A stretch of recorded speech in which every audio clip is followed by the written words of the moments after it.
இயேசுவில் பிரியமானவர்களே, இறை அன்பு IAS அதிகாரி தன்னுடைய நூலில் உழைப்பை பற்றி பேசுகிற போது இப்படியாக சொல்லுகிறார். சக்கர நாற்காலியில் உட்கார்ந்திருக்கிறவன் கூட ஒரு காலத்தில் அவன் முன்னுக்கு போக முடியும். சாய்வு நாற்காலில் உட்கார்கிறவர் ஒருபோதும் முன்னுக்கு போக முடியாது என்று சொல்லுகிறார். என்ன அர்த்தம்? சக்கர நாற்காலி, இவர்கள் இந்த நாற்காலியை பயன்படுத்துகிறவர்கள் மாற்றுத்திறனாளிகள், குறிப்பாக நடக்க முடியாதவர்கள். இந்த சக்கர நாற்காலியை வைத்து அவர்கள் தங்களுடைய பயணத்தை அல்லது தங்களுடைய காரியங்களை செய்வார்கள்.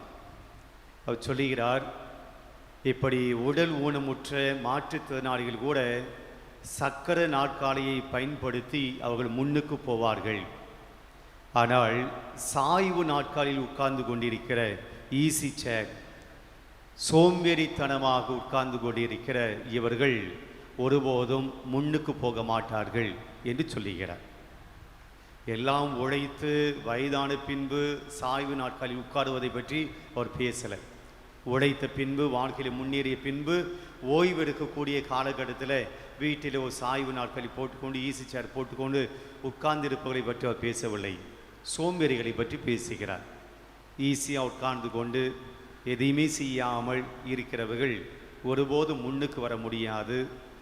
ஆனால் சக்கர நாட்காலில் உட்கார்ந்து கொண்டு வாழ்க்கையில் முன்னுக்கு வர வேண்டும் என்று ஊனமுற்றவர்கள் கூட வந்துவிட முடியும்.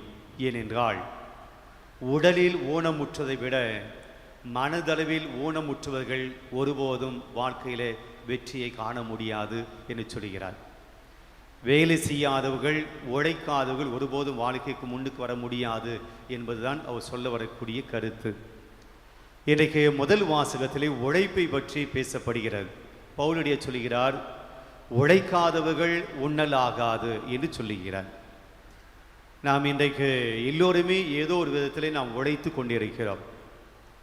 உழைக்காதவன் உண்ணல் ஆகாது என்று பவுலடியா சொன்ன அந்த கான்டெக்ஸ்ட் என்ன, அந்த சூழல் என்ன? யார் வேலை செய்யாமல் இருந்தாங்க? ஏன் அவளை பார்த்து பவுலடியார் உழைக்காதவன் உண்ணலாகாது, நீ எல்லாம் சாப்பிட்றதுக்கு தகுதி இல்லாதவன் என்று கடுமையாக சொல்லக்கூடிய அளவுக்கு என்ன நடந்தது? நேற்று திருப்பலியில் நான் அதை சொன்னேன். மீண்டும் அதே வாசகம் வருவதனால் மீண்டும் அதை சொல்ல விரும்புகிறேன். பவுலடியார் தன்னுடைய முதல் அதிகாரத்தை தெசலோனிக்க மக்களுக்கு எழுதுகிறார். முதல் கடிதத்தை எழுதுகிறார். அந்த கடிதத்தில் அவர் என்ன சொல்லுவார் அப்படின்னா, இயேசுனுடைய வருகையை பற்றி பேசுவார். ஆண்டவருடைய வருகை, 2ஆம் வருகை உண்மையிலேயே உடனடியாக நடக்கப் போகுது. எனவே எல்லாம் ஆயத்தமாகிருங்க, எல்லாம் 2ஆம் வருகைக்காக காத்திருங்கள் என்று சொல்லுகிறார். இப்போ மக்கள் என்ன நினைச்சாங்கன்னா, ஆண்டவருடைய வருகை தான் உடனடியாக வரப்போது, ஏன் சம்பாதிக்கணும்? ஆண்டவருடைய வருகை தான் உடனடியாக வரப்போது, ஏன் கஷ்டப்படணும்? ஏன் உழைத்து கஷ்டப்பட்டு நாம் பொருள் சேர்க்க வேண்டும்? எனவே ஆண்டவருடைய வருகை உடனடியாக இம்மிடியேட்டாக வரப்போகிறதுனால பல பேர் வேலைக்கு செல்லாமல் சோம்பி திரிந்தார்கள். வேலைக்கு செல்வதை விட்டுவிட்டார்கள். அதை நாம் கடவுளை எடுத்துக்கொள்ளப் போகிறார், அல்லது ஆண்டவருடைய 2ஆம் வருகை வருது, அவர் நம்ம தண்டிக்க போகிறார், இனிமேல் எதுக்கு கஷ்டப்படணும்? வேலை செய்யாமல் இருந்தார்கள், சோம்பேறித்தனமாக இருந்தார்கள். சோம்பேறித்தனமாக இருந்தது மட்டும் கிடையாது, வேலைக்கு போகிறவர்களையும் கூட அவர்கள் வேலைக்கு போகாதீங்க என்று தடுத்தார்கள். எதுக்கு வேலைக்கு போகிறீங்க? ஏன் உழைக்கிறீங்க? அதான் 2ஆம் வருகை வரப்போதே, நாம் எல்லாம் கடவுள்கிட்ட போகிறோமே, ஏன் உழைக்கிறீர்கள் என்று உழைப்பவர்களையும் கூட உழைக்க செல்லாமல் தடுத்தார்கள். இதை பார்த்த பவுலடியார் கோபப்படுகிறார். எனவே சொல்லுகிறார், உழைக்காதவர்கள் உண்ணலாகாது, நீங்கள் மக்களை குழப்பிக் கொண்டிருக்கிறீர்கள், இதுபோல் செய்ய வேண்டாம் என்று சொல்லி இன்றைய முதல் வாசகத்தில் அவர் சொல்லுகிறார். தனக்கு எடுத்துக்காட்டாக தன்னையே முன்வைக்கிறார். அவர் சொல்லுகிறார், நாங்கள் எவ்வாறு பாடுபட்டு உழைத்தோம் என்பது உங்களுக்கு தெரியும். நாங்களும் ஆண்டவருடைய வருகைக்குத்தான் காத்து நிற்கிறோம். ஆனாலும் கூட நாங்கள் எவ்வாறு பாடுபட்டு உழைத்தோம் என்று நினைத்து பாருங்கள்.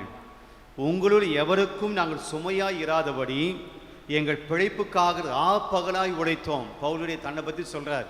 ராப்பகலாய் நான் வேலை செஞ்சோம். என்னுடைய வேலை நற்செய்தி அறிவிக்கிறது. அது மட்டும் அறிவித்து நான் சும்மா இல்லை. என் பிழைப்புக்காக, என் வாழ்க்கைக்காக நான் ராவு பகலாய் உழைத்தோம். கடவுளுடைய நற்செய்தியை உங்களுக்கு பறைசாற்றினோம்.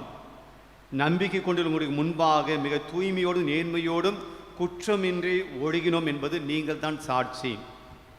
சொல்லிட்டு அவர் சொல்லுகிறார், நீங்கள் உழைக்காமல் இருக்கிறீர்கள், எனவே உழைக்காதவன் உண்ணல் ஆகாது என்ற செய்தியை அவர் சொல்லுகிறார். பெரியமாடு, இதுதான் கான்டெக்ஸ்ட். சில சமயத்தில் நாம் உழைக்காமல் இல்லை, நிறைய உழைக்கிறோம். இன்னைக்கு எல்லாமே உழைக்கிறோம், ஆனால் நாம் உழைப்பதை விட இன்னைக்கு ஓவர்லோட், அதிகமாக சம்பாதிக்கணும், அதனால் அதிகமாக உழைக்கணும், நிறைய பணத்தை ஈட்டணும், அதனால் அதிக நேரம் உழைக்க வேண்டும் என்ற ஒரு மனப்பான்மை இன்றைக்கு இருக்கிறது. யாருமே உழைக்காமல் இருக்க வேண்டும் என்றெல்லாம் நினைக்கிறது. நிறைய வேலை செய்யணும், நிறைய உழைக்கணும், நிறைய பணம் சம்பாதிக்கணும், இந்த உலகத்தில் நாம் நிறைய பொருள் சேர்க்கணும், நிறைய பணம் சேர்க்க வேண்டும் என்று அதிகமாகத்தான் உழைக்கிறார்கள். புரியுமாறு, இன்றைக்கு உழைக்காமல் இருப்பதும் ஒரு விதத்தில் நம்முடைய வாழ்க்கையை பாதிக்கிறது. நிறைய உழைப்பதனால் பணத்தை சம்பாதிக்க வேண்டும், அதுதான் மிகப்பெரிய இலக்கு என்று சொல்லி குடும்பத்துக்கு கொடுக்க வேண்டிய நேரம், மனைவிக்கு கொடுக்க வேண்டிய நேரம், கணவனுக்கு கொடுக்க வேண்டிய நேரம், பிள்ளைகளோடு பேச வேண்டிய நேரம், குடும்பமாக அமர்ந்து உண்பதற்கான, குடும்பமாக அமர்ந்து பேசுவதற்குண்டான நேரம் என்று யாருக்குமே இல்லை. எல்லாருமே பிஸியான உலகத்தில் இருக்கிறோம். வேலை வேலை என்று சொல்லி பிஸியான உலகத்தில் இருக்கிறோம். ஏன்னா நாம் நிறைய சம்பாதிக்க வேண்டும். பெரிய மாணவர்களே, என்னுடைய வேலை, என்னுடைய உழைப்பு, என்னுடைய கஷ்டம் எல்லாம் என் குடும்பத்திற்காக. ஆக குடும்பத்தை கண்டுகொள்ளாமல் வெறும் பணத்தை சம்பாதிக்கிற மனப்போக்கு எனக்கு இருக்கிறது. அதனால் குடும்பத்தில் வயதானவர்கள் தனிமையை உணர்கிறார்கள். பையன் பேசுவதில்லை, பிள்ளைகள் பேசுவதில்லை, மகள் பேசுவதில்லை, பேசுவதற்குண்டான நேரம் கிடைக்கவில்லை. வீட்டுக்கு வந்தாலும் வேலை, ஆஃபீஸுக்கு போனாலும் வேலை, அவளுக்கு எங்களோடு பேசுவதற்கு நேரம் இல்லை. எங்களுடைய சுகம், எங்களுடைய கஷ்டம், எங்களுடைய வேதனைகளை கேட்பதற்கு நேரம் இல்லை. அவங்களுக்கு தனிமை உணரக்கூடிய வயதான பெற்றோர்கள் இருக்கிறார்கள்.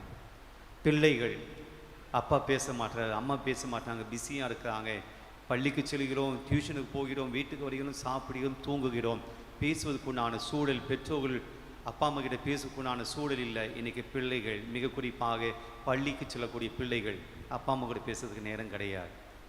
ஆக இன்றைக்கு அதிகமான உழைப்பு கூட நம்முடைய குடும்பத்தை பாதிக்கிறது. உழைக்காமல் இருக்கிற போது எப்படி ஒரு குடும்பம் பாதிக்கப்படுகிறதோ அதுபோல் குடும்பத்துக்கு கொடுக்க வேண்டிய நேரமும், குடும்பத்துக்கு கொடுக்க வேண்டிய கவனமும் கொடுக்காமல் பணம் பணம் பணம், அதுக்காக உழைப்பு உழைப்பு உழைப்பு என்று போகிற போதும் கூட அதிகமான உழைப்பு கூட குடும்பத்தை பாதிக்கிறது. என்னை பொறுத்தவரை இன்றைக்கு உழைக்காமல் இருப்பதனால் குடும்பம் எவ்வளவு பாதிக்கப்படுகிறதோ அதுபோல் அதிகமாக உழைப்பதனாலும் கூட இன்றைக்கு பல குடும்பங்களில் பேசுவதற்கும், பழகுவதற்கும், உடன் இருப்புக்கும், கஷ்டத்தில் பகிர்ந்து கொள்வதற்கும், தன்னுடைய மனசில் இருக்கக்கூடிய விஷயங்களை பகிர்ந்து கொள்வதற்கும் யாருக்கும் நேரம் இல்லாமல், யாரும் இல்லாமல் தனிமையை உணரக்கூடிய குடும்பங்களும் இன்றைக்கு அதிகமாக வளர்ந்து கொண்டிருக்கின்றன. ஆக பேலன்ஸ் பண்ணக்கூடிய ஒரு சூழல் இன்றைக்கு நாம் கற்றுக்கொள்ள வேண்டும். எந்த நேரத்தில் நான் உழைக்க வேண்டும், எந்த நேரத்தில் என் குடும்பத்துக்கு நேரம் செலவழிக்க வேண்டும் என்ற இந்த பேலன்ஸ் இருக்கிற போது அது குடும்பத்தில் ஒரு சுமூக சூழல் ஏற்படும்.